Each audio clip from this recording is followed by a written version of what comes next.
कि आज हम जानेंगे अनेकों प्रकार की बीमारियों के बारे में और हम इन पूरी श्रृंखला में समझेंगे कि कैसे इन सभी बीमारियों पर गामा ओरिजिनॉल बेहतरीन तरीके से काम करता है।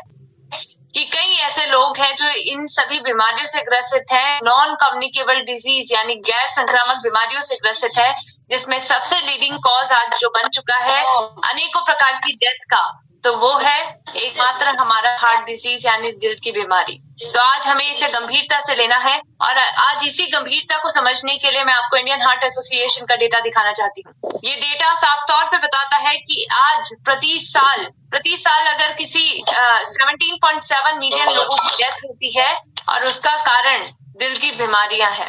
सर किसी का माइक ओपन है? जिनका भी माइक ओपन है प्लीज आप सभी इंश्योर करें कि आप सभी का माइक क्लोज रहे ताकि यहाँ पर डिस्टरबेंस ना हो, क्योंकि आवाजें आती हैं तो दिक्कत होती है। प्लीज आप सभी इंश्योर करें कि आप सभी माइक बंद करें। और इसी के साथ हम सेशन की शुरुआत करते हैं। जैसे हम जानते हैं कि हम गंभीरता को समझ रहे थे। गंभीरता कुछ इस प्रकार से है कि आज हर एक साल में अगर हम देखें कई लोग इसके कारण मर रहे हैं, हार्ट डिजीजेस के कारण मर रहे हैं, और ये नंबर इतना ज्यादा है कि आज पैंडेमिक के कारण जितने लोगों की डेथ हुई है उतनी डेथ आज एक साल में सिर्फ और सिर्फ हार्ट डिजीज के कारण होती है। तो इस साइलेंट एपिडेमिक को आज हमें समझने की जरूरत है। आज मैं आपको ये भी बताना चाहूंगी कि विश्व भर में 1.5 सेकंड में एक डेथ हो रही है और उस डेथ का कारण है हार्ट डिजीज यानी दिल की बीमारियां। इंडिया 360 डिग्री व्यू का एक डेटा है जो साफ तौर पे बताता है कि कैसे 60% ऑफ ऑल डेथ आज के वक्त पे हो रही है दिल की बीमारियों के कारण। जी हाँ, दिल की बीमारियां हमारी अनेकों प्रकार की गैर संक्रामक बीमारियां, इनके कारण आज अनेकों प्रकार से व्यक्ति ग्रसित हैं और इसके कारण इनकी डेथ हो रही है। आज एक और डेटा मैं आपको दिखाना चाहती हूँ जो साफ तौर पे बताता है कि आज भारत की पॉपुलेशन पूरे विश्व भर की महज 20% पॉपुलेशन है, लेकिन फिर भी आज ग्लोबल हार्ट डिजीज का बर्डन हम देखें तो एक अकेला भारत ही सबसे ज्यादा बर्डन उठा रहा है। 100% अगर हम देखें व्यक्ति विश्व भर में अगर 100% व्यक्ति ऐसे हैं जो दिल की बीमारियों से ग्रसित है, तो उसमें से 60% व्यक्ति ऐसे मिलेंगे आपको जो भारतीय होंगे और वह दिल की बीमारियों से ग्रसित होंगे। तो आज इसी हार्ट डिजीज के बर्डन को हमें कम करना है जो हमारी भारत की पॉपुलेशन उठा रही है, और आज हम सभी भारतीयों को समझने की जरूरत है कि आखिर वह कौन है जो आपके दिल का सबसे बड़ा दुश्मन है। आपके दिल का सबसे बड़ा दुश्मन है आज हाई कोलेस्ट्रॉल। जी हाँ, इसका बढ़ता रिस्क आज हम सभी के दिलों को एक ऐसे रिस्क की तरफ लेके जा रहा है, जो बीमारियों की तरफ लेके जा रहा है, जो हमें एक ऐसे जिंदगी की तरफ लेके जा रहा है जिसमें हमारा दिल कमजोर है। तो आज आपको ये बात समझनी है कि ये बढ़ता कोलेस्ट्रॉल का रिस्क आज हर एक भारतीय को कार्डियोवैस्कुलर डिजीज से ग्रसित कर रहा है। मैं आपको द टाइम्स ऑफ इंडिया का ये डेटा दिखाना चाहूंगी जिसमें साफ तौर पे बताया गया है कि 80% इंडियन आज के वक्त में ऐसे हैं जिनका लिपिड लेवल बिगड़ा हुआ है, यानी उनका कोलेस्ट्रॉल बिगड़ा हुआ है। तो आज हमें इन्हीं डेटा को समझना है और समझ के गंभीरता को समझना है कि कितनी गंभीर ये समस्या है, क्योंकि आज दिल की बीमारियों से कई लोगों की डेथ हो रही है। ये नंबर 1 कॉज ऑफ मॉर्टेलिटी बन चुका है और एक ऐसा साइलेंट एपिडेमिक है जिसके लिए आज कोई भी व्यक्ति अवेयर नहीं है, कोई भी व्यक्ति कोई भी स्पेशल कदम इससे बचने के लिए नहीं ले रहा है। हम सभी जानते हैं कि कोविड के वक्त पर कैसे हमने प्रिकॉशनरी स्टेप्स लिए जिसके माध्यम से हम सभी ने इंश्योर करा कि हम कोविड से बच सकें। जैसे हमने मास्क पहने, जैसे हमने सोशल डिस्टेंसिंग को फॉलो करा, हमने वैक्सीनेशन की दोनों डोजेस लगाई ताकि हम इस भयानक बीमारी से बच सके। लेकिन क्या हम कोई ऐसे मेजर्स हार्ट की डिजीजेस के लिए भी ले रहे हैं? क्या इन दिल की बीमारियों के लिए आज हम कोई ऐसे प्रिकॉशनरी स्टेप्स को अपनी डेली लाइफ में ले रहे हैं?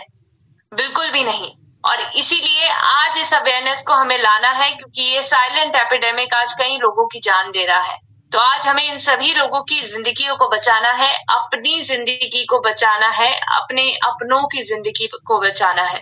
तो आइए जानते हैं कि आखिर वह क्या रिस्क फैक्टर्स है जिनके कारण आज हमें अनेकों प्रकार की दिल की बीमारियां हो रही हैं। सबसे पहला रिस्क फैक्टर है स्मोकिंग। हम जानते हैं smoking is injurious to health, इसके डब्बे पे लिखा रहता है, लेकिन फिर भी इसका इस्तेमाल हम करते हैं। आखिर क्यों है ये हमारे लिए बेहद खतरनाक, इसको हम डिटेल में समझेंगे। सेकेंड रिस्क फैक्टर है हमारा हाई ब्लड कोलेस्ट्रॉल। हम जानते हैं हमारे दिल का सबसे बड़ा दुश्मन है ये, लेकिन फिर भी आज हम कई ऐसे चिपचिपे पदार्थों का सेवन करते हैं, हाई कोलेस्ट्रॉल से नियुक्त पदार्थों का सेवन करते हैं, जिसके कारण ये कोलेस्ट्रॉल की मात्रा हमारी बॉडी में बढ़ती जा रही है, जिसके बारे में हम अनअवेयर है, जिसके बारे में हम जानते ही नहीं, जागरूक ही नहीं है। तो आज हम इसको भी समझेंगे। तीसरा रिस्क फैक्टर है हाई ब्लड प्रेशर। एक ऐसा साइलेंट किलर है जिसके बारे में जानना बेहद जरूरी है। फोर्थ रिस्क फैक्टर है हाई ब्लड शुगर यानी डायबिटीज की समस्या, जो आपको आगे चलकर दिल की बीमारियों से ग्रसित कर सकती है। पांचवा रिस्क फैक्टर है स्ट्रेस एंड एंजाइटी, यानी किस प्रकार से मानसिक तनाव आपकी खुद की शारीरिक समस्याएं पैदा कर सकता है और आपकी शारीरिक स्वास्थ्य को खराब कर सकता है। इसी प्रकार छठा रिस्क फैक्टर है आपका इन्फ्लेमेशन यानी सूजन। सूजन कैसे ये मिसिंग फैक्टर आज आपको अनेकों प्रकार की दिल की बीमारियों से ग्रसित कर सकता है। सातवां रिस्क फैक्टर है अनहेल्दी लाइफस्टाइल। कैसे अनहेल्दी लाइफस्टाइल आज आपको दिल की बीमारियों की तरफ लेके जा रही है। तो आज हम इसको डिटेल में समझेंगे और डिटेल में समझने के बाद अपने दिल से करेंगे हम बहुत सारे वादे, क्योंकि ये वादे करने जरूरी है और इन्हें जीवन में फॉलो करना जरूरी है। आप अपने दिल के लिए कर रहे हैं, अपने आप के लिए कर रहे हैं। आइए बढ़ते हैं कि कैसे हम इन सभी रिस्क फैक्टर को चुन चुन के मार सकते हैं, चुन चुन के खत्म कर सकते हैं और अपने दिल को हेल्दी बना सकते हैं। इनमें हम रिस्क फैक्टर को डिटेल में समझेंगे और उनके कॉम्बैट करने के तरीके को भी समझेंगे। तो सबसे पहला हमारा रिस्क फैक्टर है स्मोकिंग। आज हम जानते हैं कि स्मोकिंग एक ऐसा ट्रेंड बन चुका है जो कूल ट्रेंड के नाम से भी देखा जाता है, यानी आज बच्चे, आज टीनेजर इसका इस्तेमाल करते हैं अपने आप को कूल दिखाने के लिए। जो जनरेशन जी है, जिसे हम जी जनरेशन कहते हैं, ये जनरेशन आज इसे कूल ट्रेंड की तरह देखता है, लेकिन कई लोग इसको एक स्ट्रेस बस्टर की तरह देखते हैं, यानी जो तनाव को खत्म कर सकता है। आज जिस प्रकार की जीवन शैली हम जी रहे हैं वो इतनी तनाव पूर्ण होती है कि आज इन सब चीजों का सेवन करके सबको लगता है कि ये एडिक्टिव चीजों से उनका इस स्ट्रेस कम हो रहा है, लेकिन ऐसा बिल्कुल भी नहीं है, क्योंकि इन्हीं आदतों के कारण आज आपको अनेकों प्रकार की बीमारियां हो रही है। मैं आपको डिटेल में समझाना चाहूंगी कि कैसे स्मोकिंग से आपकी दिल की सेहत बिगड़ सकती है। इस वीडियो को आप डिटेल में समझें और इसको देखें। आप देख सकते हैं कि जब आप स्मोकिंग करते हैं तो आपके किडनी के ऊपर स्थित एक एड्रिनल ग्लैंड है, जिसके माध्यम से एपिनेफ्रिन का सिक्रीशन होता है और ये आपके ब्लड प्रेशर को बढ़ाता है। साथ साथ निकोटीन भी कहीं ना कहीं हमारे ब्लड प्रेशर को बढ़ाता है, और जब हम स्मोकिंग से कार्बन मोनोऑक्साइड इनहेल करते हैं तो कार्बन मोनोऑक्साइड की मात्रा हमारे ब्लड में जब बढ़ती है तो ये कहीं ना कहीं हमारी धमनियों को सिकोड़ देती है। इसी के साथ साथ स्मोकिंग के कारण एथेरोस्क्लेरोसिस की भी समस्या होती है, यानी इसमें प्लाक का फॉर्मेशन होता है और यही प्लाक का फॉर्मेशन आगे चल के आपकी धमनियों में चिपकता है। आप देख सकते हैं ये पीले कलर का जमाव, ये पीले कलर का जमाव ही ये प्लाक का जमाव है जो आपकी धमनियों को संकरी बनाता है और इससे रक्त का प्रवाह अच्छे से नहीं हो पाता। क्लॉटिंग और ब्लॉकिंग इसी के कारण होती है। आज स्मोकिंग के कारण आपको ब्लड क्लॉट की समस्या होने की संभावना ज्यादा होती है, क्योंकि ये प्लेटलेट एग्रीगेशन के लिए रिस्पॉन्सिबल होता है। तो आज जरूरी है कि आप इन सभी साइड इफेक्ट से दूर रह सकते हैं। दूर रहने का क्या तरीका है? अपने दिल से करें प्रॉमिस। जी हाँ, अगर आप स्मोकिंग करते हैं तो आपको प्रॉमिस करना है अपने दिल से, अपने दिल पे रखे हाथ और कहे कि आज से मैं क्विट करूंगा स्मोकिंग। अगर आप स्मोकिंग नहीं करते हैं तो आपकी जिम्मेदारी है कि आपके परिवार में अगर कोई स्मोकिंग करता है, आपका दोस्त कोई स्मोकिंग करता है, आपके रिलेटिव कोई स्मोकिंग करते हैं, आपको उन्हें रोकना है, क्योंकि उनकी दिल की सेहत की बात है। और जरूरी है कि आज हम अगर चाहते हैं कि वह सभी व्यक्ति हमारे साथ आजीवन रहे, तो उसके लिए हमें उन्हें स्मोकिंग से दूर रखना है। तो आज अपने दिल से करें ये वादा कि मैं क्विट करूंगा स्मोकिंग, और अगर आप नहीं करते हैं तो मैं अपने परिवारजन, अपने दोस्तों को भी क्विट करवाऊंगा स्मोकिंग, क्योंकि ये उनके दिल की सेहत के लिए बहुत ज्यादा नुकसानदायक है। ये वादा ध्यान रखें, आप अपने दिल से कर रहे हैं, क्योंकि अगर आप क्विट करेंगे स्मोकिंग तो आप पाएंगे खुशियां ही खुशियां। जरूरी है कि एक खुशहाल जिंदगी जीने के लिए आज आपको स्मोकिंग से दूर रहना है, इस आदत से दूर रहना है। बढ़ते हैं दूसरे रिस्क फैक्टर की तरफ, जो है हाई ब्लड कोलेस्ट्रॉल का। आज हम जानते हैं कि ये जमाव बचपन से ही शुरू हो जाता है, लेकिन भारतीयों में एक बहुत बुरी आदत है, और वह बुरी आदत है नेग्लिजेंस, यानी हम हर चीज को नेग्लेक्ट करते हैं। हमें लगता है कि बीमारी अभी आई नहीं है तो हमें टेस्ट करवाने की क्यों जरूरत है। अगर हमें अभी दवाई लेने की जरूरत नहीं है तो क्यों हम आगे अभी टेस्ट करवाएं, क्यों हम अपना एक्सपेंस यहाँ पर करवाएं। लेकिन मैं आपको बताना चाहती हूँ, वक्त रहते हुए अगर हम सही कदम उठाते हैं तो आगे चल के एक बहुत बड़ी बीमारी को हम रोक सकते हैं। तो आज जरूरी है कि आप वक्त रहते हुए अपना टेस्ट करवाएं और अपने बॉडी के बारे में जानें। आपको सबसे पहले करवाना है कोलेस्ट्रॉल का टेस्ट, क्योंकि इसका जमाव बचपन से शुरू हो जाता है। मैं आपको बताना चाहती हूँ कि कोलेस्ट्रॉल का डिपोजिशन तब से शुरू होता है जब से आप खाना खाना शुरू करते हैं, क्योंकि ये आपके खाने के द्वारा आपकी बॉडी में आता है, साथ साथ ये आपकी बॉडी में भी बनता है। लिवर के माध्यम से इसका प्रोडक्शन आपकी बॉडी में भी होता है।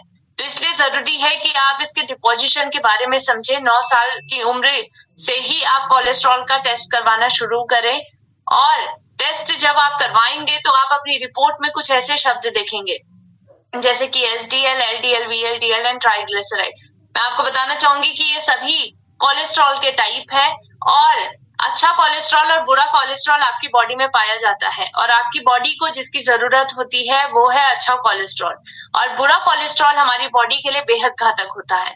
तो एसडीएल यानी हाई डेंसिटी लिपोप्रोटीन, ये अच्छा कोलेस्ट्रॉल होता है। इसकी मात्रा आपकी बॉडी में 50 mg पर डेसीलीटर से ज्यादा होनी चाहिए।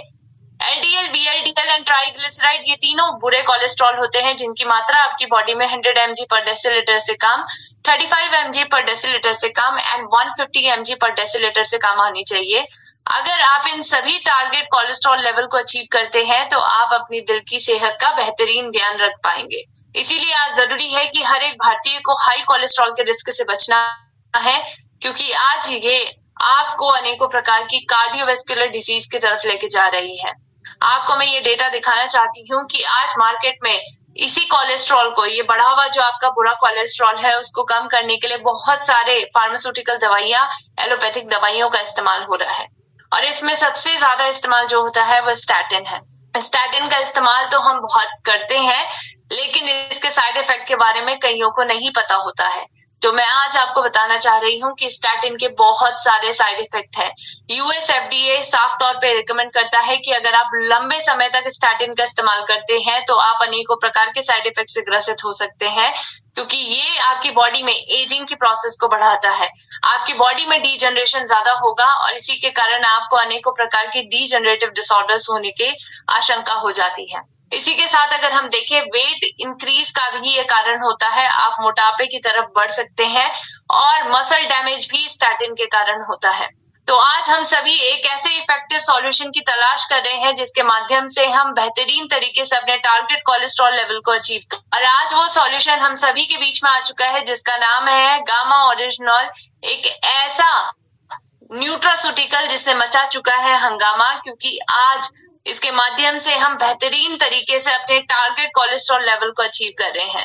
आज ये एक ऐसा न्यूट्रास्यूटिकल है जिसको नेचुरल मेडिसिन के तौर पे जापान में देखा जाता है, और इसको हाइपोलिपिडेमिक एजेंट का दर्जा ऑलरेडी मिल चुका है जापान में। यूनाइटेड स्टेट ऑफ अमेरिका ने भी इसे हाइपोलिपिडेमिक एजेंट का दर्जा दिया है, और आज भारत सरकार भी ये मानती है कि ओरिजिनॉल के अंदर एंटीऑक्सीडेंट प्रॉपर्टी है जो आपके बढ़े हुए हाई ब्लड कोलेस्ट्रॉल को कम कर सकता है। इसी प्रकार से हम इसको एक ऐसी जादुई शक्ति से नियुक्त हमारी दवाई कह सकते हैं जिसके माध्यम से हम मनचाहा रिजल्ट ले सकते हैं।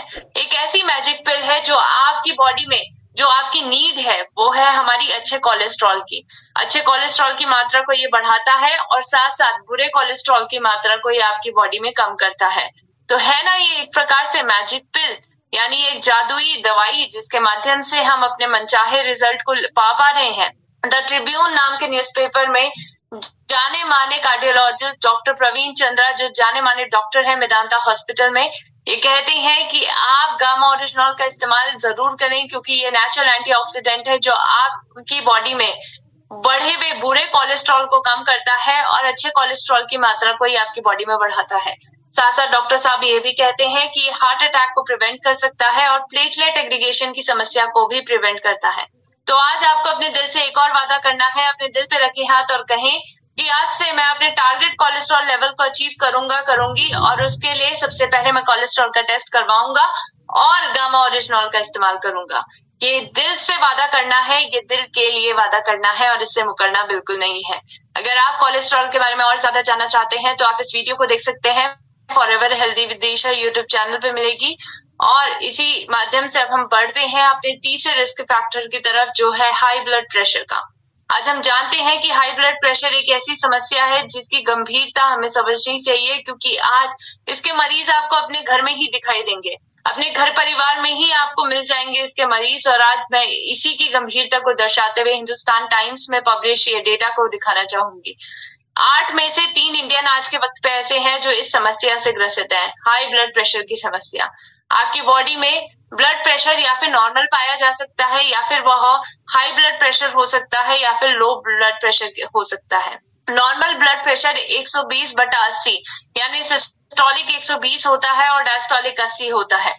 जब आपको हाई ब्लड प्रेशर की समस्या होती है तो आपका ब्लड प्रेशर 140 या फिर उससे ऊपर पाया जाता है, और 90 डायस्टोलिक पाया जाता है या फिर उससे ऊपर पाया जाता है। इसी प्रकार से जब आप लो ब्लड प्रेशर के शिकार होते हैं तो आपका सिस्टोलिक 90 या फिर उससे कम पाया जाता है, और डायस्टोलिक 60 या फिर उससे कम पाया जाता है। तो इनमें से किसी भी प्रकार के ब्लड प्रेशर आपको हो सकते हैं। इसके लिए आपको सबसे पहले इस साइलेंट किलर को अगर आप चाहते हैं कॉम्बैट करना, तो उसका सबसे पहला माध्यम, सबसे पहला कदम जो आपको उठाना है वो है अपने ब्लड प्रेशर को चेक करवाना रेगुलर। क्योंकि जब तक आप अपनी बॉडी के बारे में जागरूक नहीं रहेंगे तब तक कैसे आपको पता चलेगा कि मेरा बॉडी का एवरेज ब्लड प्रेशर आखिर कितना रहता है। तो उसके लिए आप रेगुलरली अपनी बॉडी का ब्लड प्रेशर चेक करवाएं, चाहे आपको समस्या हो या ना हो। और इसके साथ साथ हमें, अगर आपका हाई ब्लड प्रेशर की समस्या आपको देखने को मिलती है अपनी बॉडी में, तो उसके लिए आप क्या कर सकते हैं। उसके लिए आज हम सभी के पास एक ऐसा नेचुरल सपोर्ट सिस्टम है जिसके माध्यम से हम इस समस्या को प्रिवेंट भी कर सकते हैं और इसका उपचार भी कर सकते हैं। तो आज इसका बचाव और उपचार करने के लिए हमारे पास है हमारा अपना गामा ओरिजिनॉल, जिसके माध्यम से आज हम इसे इफेक्टिवली क्योर कर सकते हैं। ये कई प्रकार के क्लिनिकल स्टडीज में पाया गया है कि गामा ओरिजिनॉल के क्यूरेटिव इफेक्ट पाए गए हैं जब इसको इर्बिसर्टान के साथ इस्तेमाल किया गया। एक प्रकार का ड्रग्स है जिसको हाई ब्लड प्रेशर के मरीजों को दिया जाता है, और जब इन दोनों को कंबाइंड तरीके से इसके इफेक्ट देखे गए हाइपरटेंशन से ग्रसित व्यक्तियों पे, तो ये पाया गया कि ये इफेक्टिवली इसने सही करा इन व्यक्तियों को। इसी प्रकार से अगर हम देखें, एक और क्लिनिकल रिसर्च हुई है ओरिजिनॉल पे, जिसपे ये पाया गया कि जब ओरिजिनॉल टैबलेट को निफेडिपाइन, एक प्रकार का वैसोडायलेटर होता है ये, इसके साथ जब इस्तेमाल किया गया गामा ओरिजिनॉल की टैबलेट्स को, तो बेहतर तरीके से इन्होंने हाइपरटेंशन के व्यक्तियों को सही करा है। इसी प्रकार से और स्टडीज हैं 2008, 2006, जहां पर साफ तौर पे बताया गया है कि कैसे मेटाबॉलिक सिंड्रोम को कम करता है, और इसी प्रकार से आपके सिस्टोलिक और डायस्टोलिक दोनों प्रेशर्स को सिग्निफिकेंटली रिड्यूस करता है। ये भी पाया गया कि अगर आपका हाइपरटेंशन की समस्या हाइपरलिपिडेमिया यानी बढ़े हुए कोलेस्ट्रॉल के कारण है, या फिर हाइपरग्लिसेमिया यानी बढ़े हुए शुगर लेवल के कारण है, तो ये उसको भी सही कर सकता है।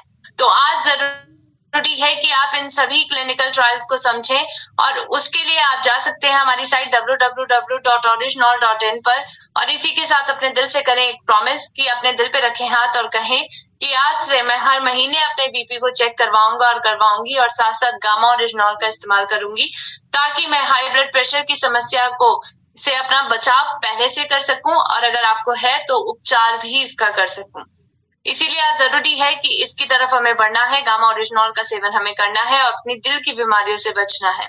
हाइपरटेंशन को किस तरीके से मैनेज करना है, इसके मैनेजमेंट के लिए मैम ने यहाँ पर एक वर्कशॉप ली थी, जिसमें डॉक्टर शैलेश शाही जी के साथ मैम ने बातचीत की थी। आप इस वीडियो को forever healthy with Disha YouTube channel पे देख सकते हैं। आइए बढ़ते हैं फोर्थ रिस्क फैक्टर की तरफ, जो है हाई ब्लड शुगर। हम जानते हैं कि ये डायबिटीज की समस्या आज भारत में दिन प्रतिदिन बढ़ती जा रही है, और भारत आगे आने वाले वक्त में यानी 2025 तक ये कहा जा रहा है कि भारत को डायबिटिक कैपिटल के नाम से जाना जाएगा। आज भारत में ऑन एंड एवरेज अगर कोई व्यक्ति डायबिटिक है तो उसका पूरे लाइफ स्पैन में 20 लाख का खर्चा तो आएगा ही आएगा। तो आज अगर हम चाहते हैं कि इस एक्सपेंडिचर को कम करें, ये बढ़ती बीमारी को कम करें, तो आज हमें अपनी डाइट में कुछ ऐसा लेना होगा जिसमें एंटी डायबिटिक प्रॉपर्टीज पाई जाती हैं, और वह है हमारा one and only gamma oryzanol. क्योंकि गामा ओरिजिनॉल के अंदर ये भी खूबी पाई जाती है कि ये इफेक्टिवली, इसके अंदर एंटी डायबिटिक प्रॉपर्टीज है। ये भी पाया जाता है कि ये पैनक्रियाटिक बीटा सेल्स को भी प्रोटेक्ट करता है, और बीटा सेल्स ही होते हैं जो आपकी बॉडी में इंसुलिन का प्रोडक्शन करते हैं। तो ओरिजिनॉल के अंदर ये भी पावर है, साथ साथ ये भी पाया गया है कि एंटी डायबिटिक थेरेपी की तरह काम करता है। इसलिए जरूरी है कि आज अगर आप चाहते हैं कि आप टाइप 1 डायबिटीज हो या टाइप 2 डायबिटीज हो, सभी प्रकार से इंसुलिन रेजिस्टेंस के कारण हो या उसके डेफिशिएंसी के कारण हो, आज आप इन सभी को सही कर सकते हैं गामा ओरिजिनॉल के माध्यम से। तो अपने दिल से रखें एक और प्रॉमिस, अपने दिल पे रखें हाथ और कहें कि आज से मैं अपने शुगर लेवल को प्रति महीने चेक करवाऊंगी और साथ साथ गामा ओरिजिनॉल का इस्तेमाल करूंगी ताकि मैं अपने शुगर लेवल को मेंटेन कर सकूं। आप ये वीडियो भी देख सकते हैं जो ईशा वशिष्ठ मैम ने डॉक्टर नावाजी तालुकदार जी के साथ बनाई है। आप इस वीडियो को forever healthy with Isha YouTube channel पे देख सकते हैं। बढ़ते हैं 5वें रिस्क फैक्टर की तरफ, जो है आपका तनाव और गुस्सा। हम जानते हैं कि आज भारतीयों में तनाव और गुस्सा दिन प्रतिदिन बढ़ता जा रहा है और आज इसी बिहेवियर के कारण हम अनेकों प्रकार की साइकोसोमैटिक डिजीजेस से ग्रसित हैं।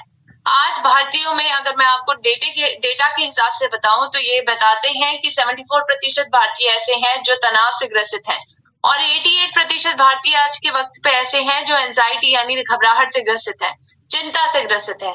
तो आज जरूरी है कि हम इन सभी व्यक्तियों को एक ऐसे सॉल्यूशन की तरफ लेके जाएं जो नेचुरल हो, इफेक्टिव हो, जिसका कोई साइड इफेक्ट ना हो और बेहतरीन तरीके से इनके स्ट्रेस को मैनेज करने में मदद करे। तो आज ये एंटी स्ट्रेस एजेंट जिसके माध्यम से हम अपने सभी प्रकार के तनाव को कम कर सकते हैं, एंजाइटी को कम कर सकते हैं, उसका नाम है gamma oryzanol.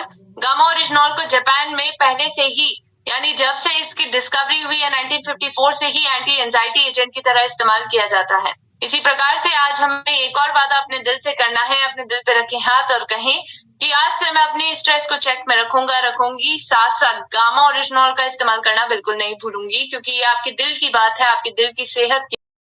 6th risk factor है हमारा इन्फ्लामेशन यानी सूजन। हम जानते हैं कि सूजन एक ऐसा मिसिंग फैक्टर बन चुका है जो आज 80% बीमारियों के पीछे का कारण है। आज हमें इन्फ्लामेशन को अपनी बॉडी से दूर रखना है और स्पेशली हार्ट से दूर रखना है, क्योंकि आज अगर आपके दिल में इन्फ्लामेशन है, आपकी धमनियों में इन्फ्लामेशन है, यहीं से भी सूजन कहीं ना कहीं एक ऐसे रिस्क फैक्टर की तरह काम करती है जो आपको हार्ट अटैक भी दिलवा सकती है। आज कई ऐसे व्यक्ति हैं जिनकी परफेक्ट लाइफस्टाइल रही है, वो गाते गाते कोलैप्स हो जा रहे हैं, चलते फिरते कोलैप्स हो जा रहे हैं। तो आज जरूरी है कि हम इन सभी व्यक्तियों को बचाएं, इस इन्फ्लामेशन से उनको बचाएं जो अंदरूनी है और जो दिखाई नहीं देती।